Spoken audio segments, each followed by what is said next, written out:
Durgapur news.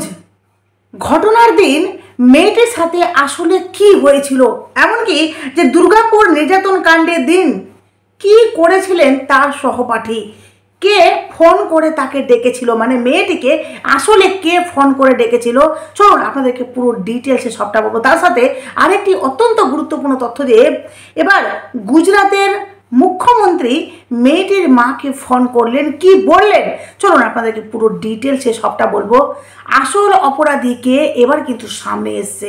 চলুন প্রথমত আপনাদেরকে বলি যে এই যে দুর্গাপুরের যে ঘটনাটি ফের তিলোত্তমা, মানে আরজি কোরের ঘটনাটা যেভাবে ঘটেছিল, আরজি কোর মনে পড়ছে, সে আরজি কোরের তিলোত্তমাকে নিয়ে যা হয়েছে প্রতিবাদ, এবার ঠিক সেইভাবে এবার দুর্গাপুরের মেয়েটিকে নিয়ে প্রতিবাদ চলছে। কারণ এই আরজি কোরের ঘটনাটা আমরা দেখেছি যে তার মানে মেয়েটি কি একটা কাজের জায়গায় মেয়েটি সেফ ছিল না, তার যেখানে ডিউটি সে নিজের জায়গায় কাজ করছিল, একটি সরকারি হাসপাতালে সে ডিউটি করছিল, সেখানে কিন্তু মেয়েটি সেফ নয়। এমনকি যে এই যে ঘটনাটি ঘটেছে দুর্গাপুরে, যেখানে মেয়েটি তার পড়ার জায়গাতে এমনকি তাকে ফোন করে ডেকে তাকে রীতিমতো এই ঘটনার মুখোমুখি হতে হয়েছে, বা মেয়েটির সাথে এই ঘটনা হয়েছে। কি হয়েছে আপনাদেরকে পুরো ডিটেলসে সবটা বলছি, একটু মনোযোগ দিয়ে শুনুন, অনেক কিছু আপনারা জানতে পারবেন বন্ধুরা। প্রথমত আপনাদেরকে বলি যে ঘটনার দিন আসলে কি হয়েছিল, তার সহপাঠী কি করেছিল। দুর্গাপুর মেডিকেল কলেজের ক্যাম্পাস থেকে 1 কিলোমিটারের মধ্যেই দ্বিতীয় বর্ষের পড়ুয়াকে গণধর্ষণের অভিযোগ উঠেছে। ইতিমধ্যে কলেজ ক্যাম্পাসের সিসিটিভি ফুটেজ সংগ্রহ করেছে পুলিশ। শুক্রবার সন্ধ্যে 7:58 নাগাদ এক সহপাঠীর সঙ্গে কলেজ ক্যাম্পাসের বাইরে বেরোন নির্যাতিতা। অভিযোগ, শুরু থেকে তাদের পিছনেই 3 অজ্ঞাত পরিচয়, মানে 3 অজ্ঞাত, মানে তাদেরকে জানে না সেই যুবক, বুঝতে পারলেন, 3 অজ্ঞাত পরিচয় যুবক। ঠিক কী ঘটনা ঘটেছিল সেই দিনটাতে, মানে শুক্রবার, আরজি কর মেডিকেল কলেজের চিকিৎসকের ধর্ষণ খুনের পর এবার দুর্গাপুরের আইকিউ সিটি মেডিকেল কলেজের ডাক্তারি পড়ুয়াকে গণধর্ষণের অভিযোগ। ফের রাজ্যের বুকে আরও এক হাড়হিম করা দুর্ঘটনা বলবো না, এটা পুরো প্রি প্ল্যানিং একটা ঘটনা। দুর্গাপুরে মেডিকেল কলেজের ক্যাম্পাস থেকে 1 কিলোমিটারের মধ্যে দ্বিতীয় বর্ষের পড়ুয়াকে গণধর্ষণের অভিযোগ উঠেছে। ঠিক কী ঘটেছিল শুক্রবার, ইতিমধ্যে কলেজ ক্যাম্পাসের সিসিটিভি ফুটেজ সংগ্রহ করেছে পুলিশ। সূত্রের খবর, সিসিটিভি ফুটেজে দেখা গেছে শুক্রবার সন্ধ্যে 7:58 নাগাদ এক সহপাঠীর সঙ্গে কলেজ ক্যাম্পাসের বাইরে বেরোন নির্যাতিতা। পুলিশ সূত্রে দাবি, জিজ্ঞাসাবাদে নির্যাতিতার সহপাঠী জানিয়েছেন তারা রাতের খাবার খেতে বেরিয়েছিলেন। বুঝতে পারছেন, মেয়েটি কিন্তু এমনি বেরোয়নি, সে খাবার খেতে বেরিয়েছিল সাথে তার সহপাঠীকে নিয়ে। অভিযোগ, শুরু থেকে তাদের পিছনে ধাওয়া করতে থাকে বা তাদের পিছনেই 3 অজ্ঞাত পরিচয় যুবক। কলেজ ক্যাম্পাস থেকে প্রায় 1 কিলোমিটার দূরে মোহনবাগান এভিনিউ। অভিযোগ, জঙ্গলের ভিতরে নিয়ে গিয়ে কেড়ে নেওয়া হয় তাদের মোবাইল ফোন। ভাবতে পারছেন মেয়েটি কোন পরিস্থিতির মধ্যে গেছে দুজন। বলছে পুলিশ সূত্রে দাবি, কলেজের সিসিটিভিতে দেখা গেছে রাত 8:42 মানে তারা ক্যাম্পাসে একাই ফিরে আসছেন নির্যাতিতার সহপাঠী। 8:42 নির্যাতিতার সহপাঠী একাই ক্যাম্পাসে ফিরে আসছেন, এটা সিসিটিভিতে লক্ষ্য করা গেছে। নির্যাতিতাকে গণধর্ষণের সময় সেখানে আরও দুইজন চলে আসে। অভিযোগ, তখনই নির্যাতিতার মোবাইল ফোন নিয়ে চলে যায় 3 জন অভিযুক্ত। কিছুক্ষণের মধ্যেই তারা আবার ফিরে আসে। এরপর নির্যাতিতার মোবাইল ফোন থেকে তার সহপাঠীকে ফোন করে ঘটনাস্থলে ডাকা হয়। তারপর যেটা হয়েছে, ক্যাম্পাসের সিসিটিভি ফুটেজে দেখা যায় এর ঠিক 41 মিনিট পর দেখা যায় ক্যাম্পাসে একসঙ্গে ঢুকছেন নির্যাতিতা এবং তার সহপাঠী। কয়েক মিনিটের মধ্যেই গার্লস হোস্টেলের দিকে পা বাড়ান নির্যাতিতা। এই ঘটনায় এখনও পর্যন্ত 5 জনকে গ্রেপ্তার করেছে পুলিশ। মঙ্গলবার নির্যাতিতার সহপাঠী ও এক ধৃতকে, মানে একজন অপরাধীকে সেখানে ঘটনাস্থলে নিয়ে যাওয়া হয়। অন্যদিকে রেয়াজউদ্দিন ও শেখ নাসির উদ্দিনকে নিয়ে যাওয়া হয় বিজরা গ্রামে। প্রশ্ন উঠছে, দুর্গাপুরে গণধর্ষণের ঘটনায় নির্যাতিতার সহপাঠীর ভূমিকা কী ছিল? দুর্গাপুরে মেডিকেল পড়ুয়ার গণধর্ষণে জড়িত সন্দেহের মধ্যে কতজনকে গ্রেপ্তার করা হয়েছে? দুর্গাপুর গণধর্ষণের ঘটনার সময় নির্যাতিতার মোবাইল ফোন কেড়ে নেওয়া হয়েছিল আসলে কেন? দুর্গাপুরে গণধর্ষণের ঘটনার পরে মুখ্যমন্ত্রী মমতা বন্দ্যোপাধ্যায়ের মন্তব্য, উনি কি করেছেন, এই দুর্গাপুর নিয়ে উনি কি মন্তব্য করেছেন, এই সমস্ত কিন্তু প্রশ্ন উঠছে। যেখানে একটি কথা যে ভাবুন, দুজন মেয়ে ছিল, তার মধ্যে একজনকে গভীর একটা জঙ্গলের মধ্যে নিয়ে গিয়ে তার সাথে এই ঘটনা হয়েছে, কিন্তু তার সহপাঠীকে ছেড়ে দেওয়া হয়। আবার কিছুক্ষণ পর তার সহপাঠীকে ফোন করে তাকে ডাকা হয়, আবার তার সঙ্গে নির্যাতিতাকে ফেরত পাঠানো হয়। এই ব্যাপারগুলো কেমন? তাহলে কি তার সহপাঠী জড়িত? এই নিয়ে কিন্তু চলছে তদন্ত। তবে আপনাদেরকে বলি যে ওড়িশার মুখ্যমন্ত্রী নির্যাতিতার মাকে ফোন করেছেন, কি বললেন উনি আপনাদেরকে পুরো ডিটেলসে বলছি। যেটা হলো, দোষীদের কঠোর শাস্তি দিতে হবে, সব স্তরে চাপ সৃষ্টি করার বার্তা ওড়িশার মুখ্যমন্ত্রীর। নির্যাতিতার মাকে ফোন করে আশ্বাস দিলেন ওড়িশার মুখ্যমন্ত্রী মোহন চরণ মাঝি। মঙ্গলবার সকালে নির্যাতিতার মায়ের সঙ্গে বেশ কিছুক্ষণ ফোনে কথা বলেন তিনি। ওড়িশার সরকার সব রকমভাবে তাদের পাশে রয়েছে বলেও আশ্বাস দিয়েছেন মেয়েটির মাকে। নির্যাতিতার মাকে ওড়িশার মুখ্যমন্ত্রী বার্তা, ধৈর্য হারাবেন না, সাহস রাখুন, নির্যাতিতার শারীরিক অবস্থার খোঁজ নেন তিনি। উল্লেখ্য, সোমবার ওড়িশার মহিলা কমিশনের 2 সদস্যের প্রতিনিধি দল মেয়েটির সঙ্গে দেখা করতে হাসপাতালে যান। তখন নির্যাতিতার সঙ্গে কথা বলেছিলেন রাজ্যপাল সিবি আনন্দ বোস।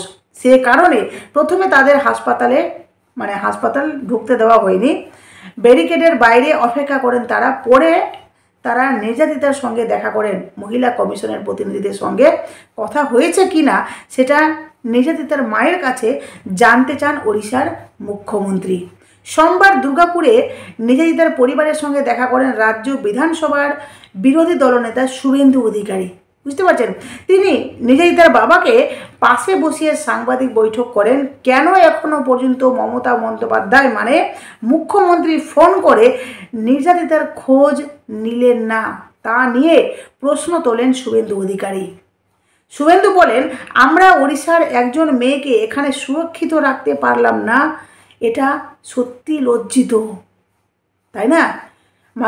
আমাদের রাজ্যে অন্য এক রাজ্যের মেয়ে পড়তে এসেছিল, আর সেখানে মেয়েটি এই ঘটনার সম্মুখীন হয়েছে। এটা সত্যিকারই মাননীয় মুখ্যমন্ত্রী মমতা বন্দ্যোপাধ্যায়ের জন্য লজ্জার ব্যাপার। দিদি নিরাপদ দিতে পারছেন না, আমরা ক্ষমা প্রার্থী। আমরা জানতে চেয়েছিলাম পরিবার চিকিৎসায় খুশি কি না।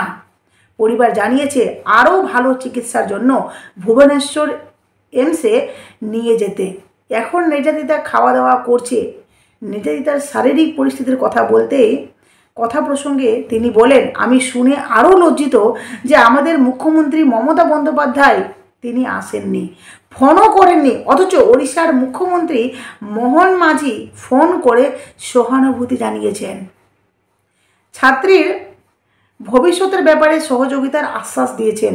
স্বাভাবিকভাবেই এদিন ওড়িশার মুখ্যমন্ত্রী ফোন করা রাজনৈতিক দিক থেকেও বিশেষ তাৎপর্যপূর্ণ বলে মনে করেছে বিশেষজ্ঞ মহল।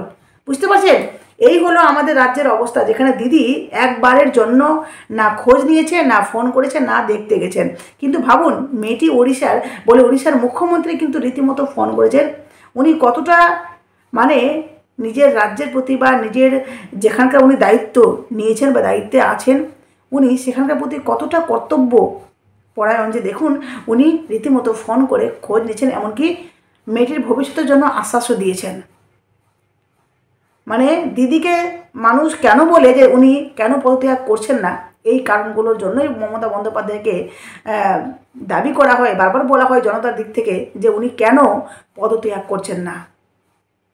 দেখুন, হসপিটালগুলোতে এই ধরনের ঘটনা ঘটছে, তাই না, যেখানে উনি স্বাস্থ্যমন্ত্রী হয়ে বসে আছেন। আপনাদেরকে বলি যে দুর্গাপুর গণধর্ষণের যে ঘটনাটি ঘটেছে, সেখানে পুলিশ সরাসরি একজনকে অভিযুক্ত বলে মানে উনি বলেছেন, যেটা বলেছেন উনি, দুর্গাপুর গণধর্ষণ কাণ্ডে নিয়ে তোলপাড় দেশ। ইতিমধ্যে এই ঘটনায় জড়িত অভিযোগ 5 জনকে গ্রেপ্তার করা হয়েছে। মঙ্গলবার নির্যাতিতা ডাক্তারি পড়ুয়ার সহপাঠীকে নিয়ে গণধর্ষণ কাণ্ডের পুনর্নির্মাণ করা হয়েছে। এবার এই বিষয়ে বিবৃতি দিলেন আসানসোল দুর্গাপুরের পুলিশ কমিশনার সুনীল কুমার চৌধুরী। সুনীল কুমার চৌধুরী বলেছেন, গণধর্ষণের পুনর্নির্মাণ করা হয়েছে। নির্যাতিতার সহপাঠী আচরণ সন্দেহের ঊর্ধ্বে নয়। ওই ছাত্রীর বন্ধুদেরও জিজ্ঞাসাবাদ করা হচ্ছে। যারা অভিযুক্ত তাদের আমরা গ্রেপ্তার করছি। অপরাধে প্রত্যেকের ভূমিকা কী ছিল তা কিন্তু জানার জন্য তদন্ত চলছে।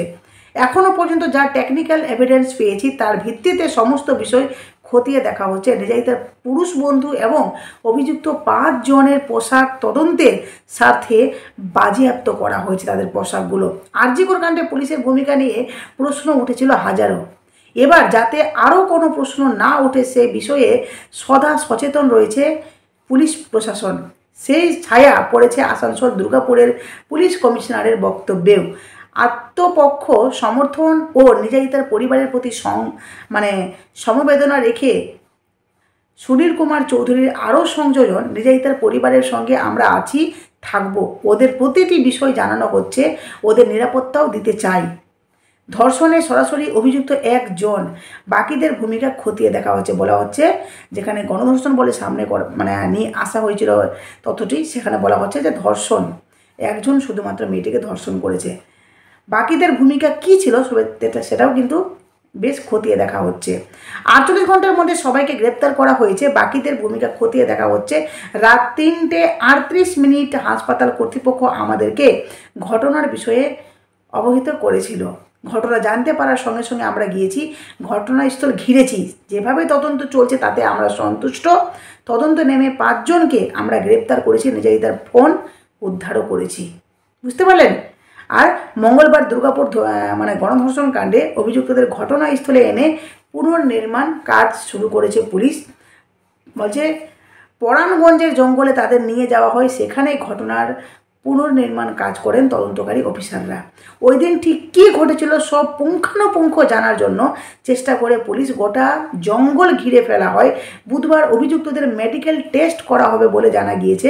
মঙ্গলবার সকালে ধৃত শেখ নাসিরউদ্দিন ও শেখ রিয়াজউদ্দিন তাদের বাড়িতে পৌঁছায় পুলিশ। অভিযুক্তদের ঘরে নিয়ে গিয়ে তল্লাশি অভিযান চালানো হয়। বাজেয়াপ্ত করা হয় অভিযুক্তদের সেদিনের ব্যবহৃত করা জামা কাপড়।